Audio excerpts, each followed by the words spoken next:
यानी मानव शरीर स्त्री या पुरुष का, ये वो ड्रेस है,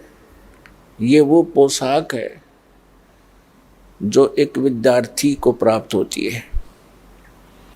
तो आप जी उस विद्यालय के विद्यार्थी हैं, सभी मानव शरीरधारी प्राणी। जिस विद्यालय में शिक्षा ग्रहण करके उसका बेनिफिट हमें बाहर फील्ड में प्राप्त होगा। जैसे विद्यार्थी कॉलेज या स्कूल में पढ़ते हैं तो वो वहाँ अपनी पढ़ाई ठीक से करके दिन रात एक करके शिक्षा ग्रहण करके उत्तीर्ण होकर कॉलेज छोड़कर जब चले जाते हैं, उनको अन्य स्थानों पर उसका लाभ मिलता है, नौकरी मिलती है या कोई व्यवसाय प्राप्त होता है। और जो विद्यार्थी विद्यालय के उस शिक्षा के दौरान ही, उस शिक्षा समय के दौरान ही, उसके अंतर्गत ही विद्या ग्रहण ना करके वो सिनेमा देखता है और अच्छा खाता पीता उड़ता पहनता है और सो जाता है, अर्थात अपने उद्देश्य से विचलित होकर, और कॉलेज के दौरान कॉलेज के समय में जो सुविधाएं प्राप्त कर रहा है वो विद्यार्थी अपने जीवन को नाश कर रहा है। तो पुण्यात्मा, आप जी पूरे विश्व में जितने भी मानव शरीरधारी प्राणी हैं, सब को परमात्मा ने वो ड्रेस दे रखी है, एक पहचान है कि आप विद्यार्थी हैं। विद्यार्थी को माता पिता प्रत्येक सुविधा देते हैं, घर के घरेलू कार्य से भी उनको दूर रखते हैं, जो भी उसकी पढ़ाई में खर्चा पैसा होता है वह होता है वो खुश होकर करते हैं, दिल खोल कर करते हैं। और वो बच्चा इतनी सुविधा प्राप्त करके फिर पढ़ता नहीं है तो उसका फिर जीवन नरक बन जाता है। ठीक इसी प्रकार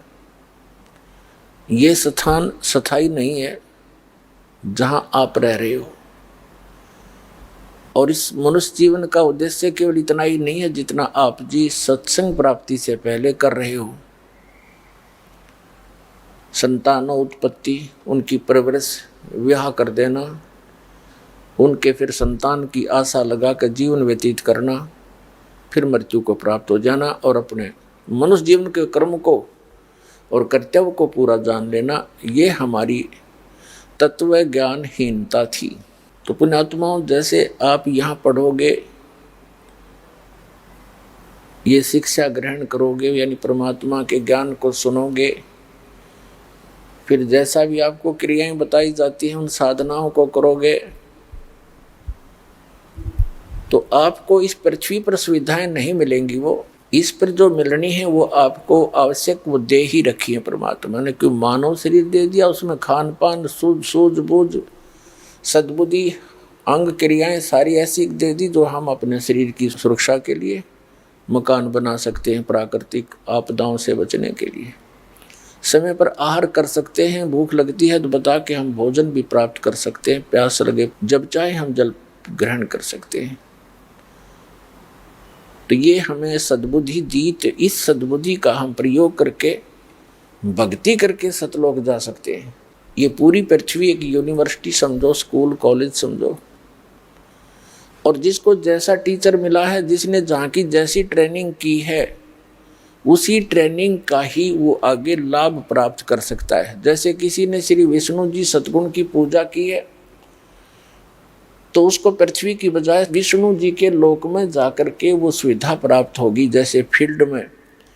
यानी क्षेत्र में जाकर ही विद्यार्थी को नौकरी मिलती है, जॉब मिलती है, ऐसे ही जिसने शिव जी की भक्ति की शिवलोक में चला जाएगा, जिसने ब्रह्म की भक्ति की वो ब्रह्मलोक में चला जाएगा, और जिसने श्री देवी दुर्गा की भक्ति की वो दुर्गा जी के लोक में चला जाएगा, और जिसने पूर्ण ब्रह्म, परम अक्षर ब्रह्म, सत्य पुरुष की साधना की तो सतलोक में चला जाएगा। तो हम यहाँ जो सुविधाएं बटोर रहे हैं ये बालकों जैसी बुद्धि युक्त हैं। हम सारा जीवन कोठी बनाने में, प्लाटों के खरीद कर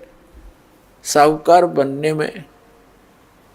और विवाह शादियों के अंदर जो हम अपनी परंपराएं बिगाड़ कर इतने विशाल कर बैठे हैं, जो हमारा सिर दर्द बन गई है, इन्हीं के निर्वाह में, इन्हीं के निभाने में हम सारा जीवन व्यर्थ कर जाते हैं। और सारे जीवन में जो हम संग्रह संचित करके कोई कोठी बंगले बैंक बैलेंस बनाते हैं